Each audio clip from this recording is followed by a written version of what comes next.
Bismillahirrahmanirrahim. Assalamualaikum warahmatullahi wabarakatuh. Alhamdulillahirabbil alamin. Assalatu wassalamu ala asyrafil anbiya wal mursalin sayyidina wa habibina Muhammadin wa ala alihi wa sahbihi ajma'in. Rabbi shrah li sadri wa yassir li amri wa hlul 'uqdatam min lisani yafqahu qawli.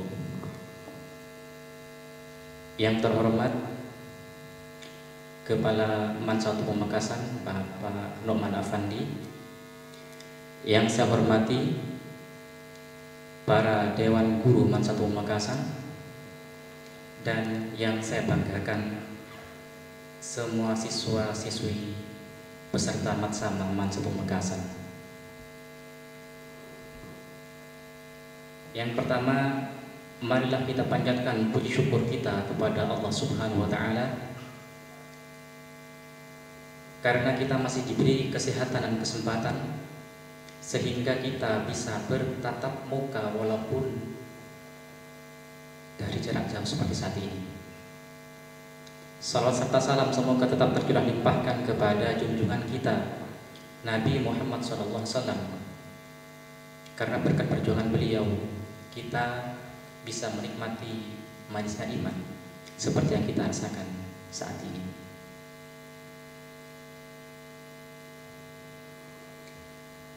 Siswa-siswi Mansatu Pamekasan yang saya banggakan, siswa-siswi Mansatu Pamekasan yang saya banggakan,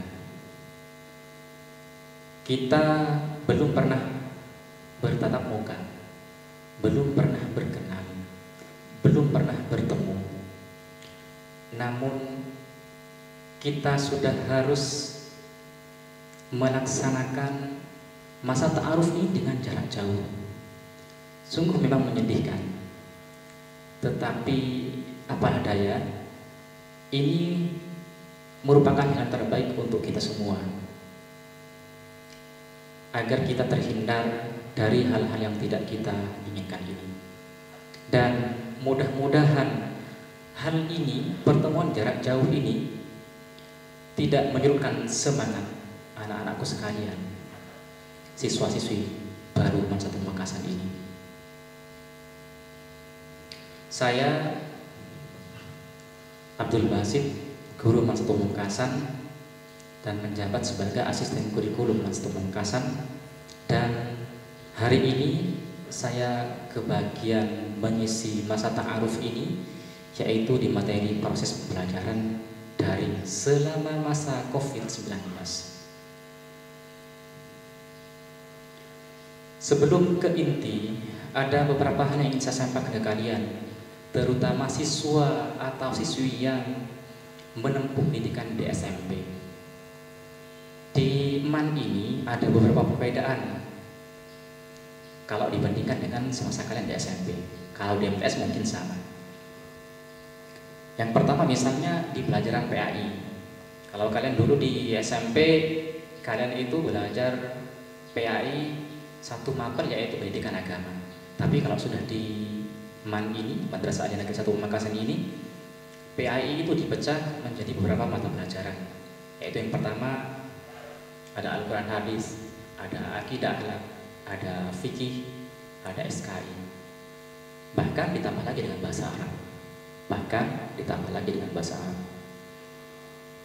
Maka dari itu, semangat kalian kami harapkan agar kalian itu tidak tertinggal pelajaran, dan saya yakin kalian tidak akan tertinggal pelajaran ini, karena saya tahu kalian masuk ke sini penuh dengan semangat baru. Di sisi lain, misalnya kalian dulu di SMP atau di MTS itu ada pelajaran IPA, tapi sampai di MAN, ketika sudah sampai di MAN, yaitu dipecah lagi menjadi kimia, ada fisika, ada biologi. Yaitu awalnya di SMP itu IPA, sampai di sini dipecah menjadi beberapa mata pelajaran. Nah, itu beberapa perbedaan saja.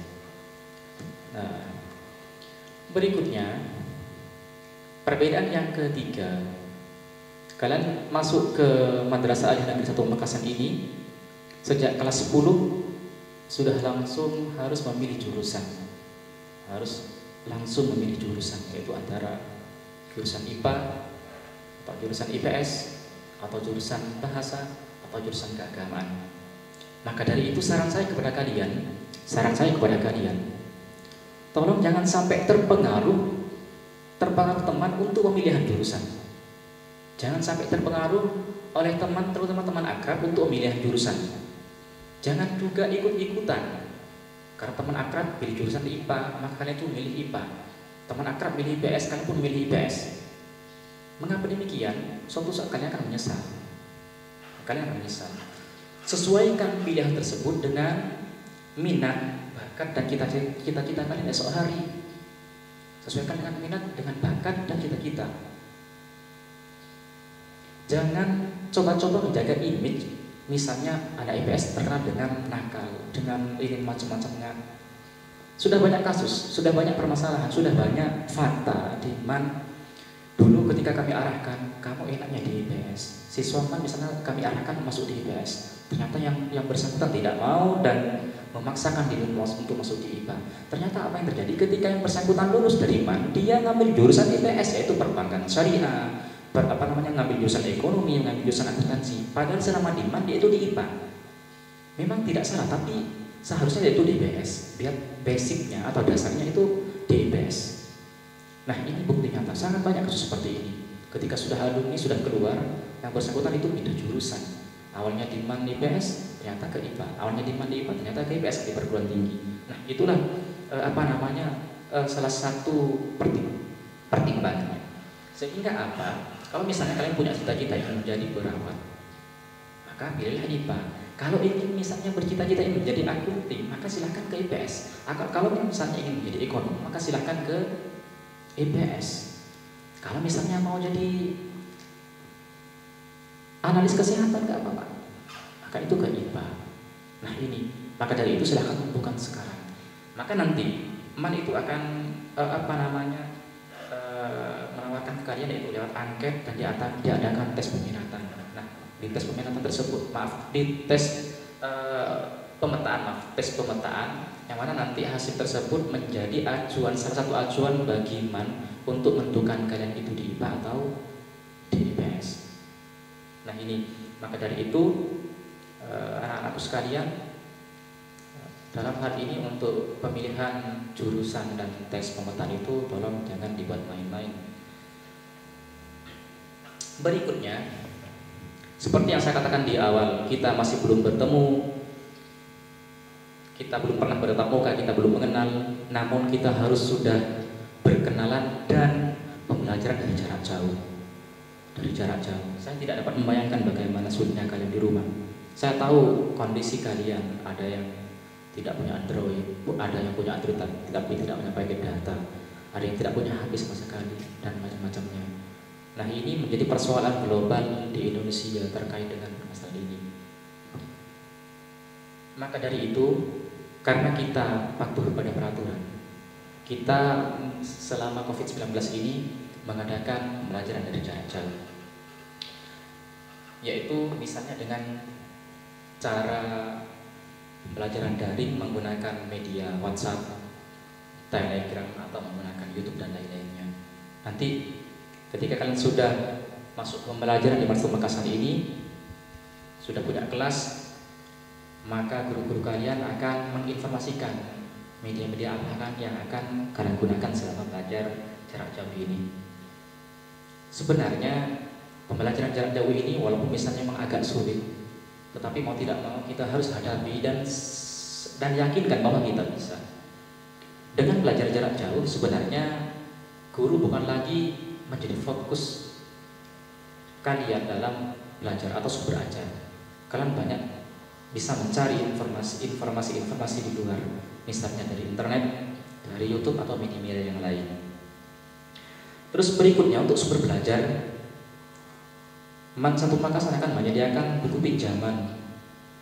Nanti kalian boleh pinjam ke sekolah, tentunya dengan tetap mematuhi protokol yang ada. Insya Allah nanti akan kami jadwal masa peminjaman ini, misalnya kelas ini tanggal berapa, dari pukul berapa sampai pukul berapa, biar tidak berkumpul, biar tidak berkerumun. Maka dari itu nanti kalau misalnya sudah kami umumkan mengenai peminjaman buku, tolong itu pergunakan sebaik mungkin agar nanti pembelajaran kalian itu lebih bagus. Namun seperti saya katakan tadi, pembelajaran itu tidak hanya berfokus pada buku, bersumber pada buku dan guru. Kalian boleh mengambil sumber yang lain. Terus berikutnya, dengan belajar jarak jauh seperti ini sebenarnya membuat kalian itu semakin bervariasi dalam belajar, bervariasi dalam mencari sumber ajar. Sehingga kalian misalnya ada materi yang kurang paham, kalian itu bisa langsung bertanya ke guru, bertanya ke teman, bertanya ke keluarga kalian, bertanya ke teman kalian di samping kanan kiri rumah kalian, atau misalnya bertanya kepada siapa yang kalian percayai. Nah, intinya apa? Fleksibel. Dan waktu belajar pun sangat fleksibel. Walaupun misalnya jadwal yang resmi itu diatur sampai dari jam sekian sampai pukul sekian, namun ketika belajar jarak jauh, waktu itu semakin fleksibel. Nah, ini sebenarnya bukan belajar jarak jauh seperti ini penuh dengan tantangan, penuh dengan berbagai hambatan, termasuk dari guru-guru kalian, Kami masih belajar memperbarui pengetahuan kami tentang IT, memperbarui keterampilan atau skill kami tentang IT, sehingga kami berusaha untuk memberikan yang terbaik untuk kalian semua, dan insya Allah kalian akan melaksanakan itu. Nah, itu terkait dengan pembelajaran jarak jauh kita. Terus berikutnya untuk struktur kurikulum, insya Allah nanti akan kami tayangkan di slide atau kami tayangkan di video berikutnya. Misalnya struktur mapel ini berapa jam per minggu, mapel ini berapa jam per minggu, termasuk guru-guru kalian, semua pengajar mulai dari kepala sekolah, terus para wakil kepala, dan itu akan kami tayangkan setelah acara ini atau video setelah ini, insya Allah. Maka dari itu harapan kami kepada kalian semua siswa baru Masjid Makassar, pembelajaran jarak jauh ini tolong jangan jadikan penghalang bagi kalian untuk belajar dengan giat. Jangan mematahkan semangat kalian. Yakinkan bahwa kita itu merupakan generasi emas Indonesia saat ini. Kita belajar dari jarak jauh, dan yakinkan bahwa cita-cita kalian itu akan tercapai dengan baik, insya Allah. Itu yang dapat saya sampaikan. Kurang dan lebihnya saya mohon maaf. Billahi taufiq wal hidayah. Assalamualaikum warahmatullahi wabarakatuh.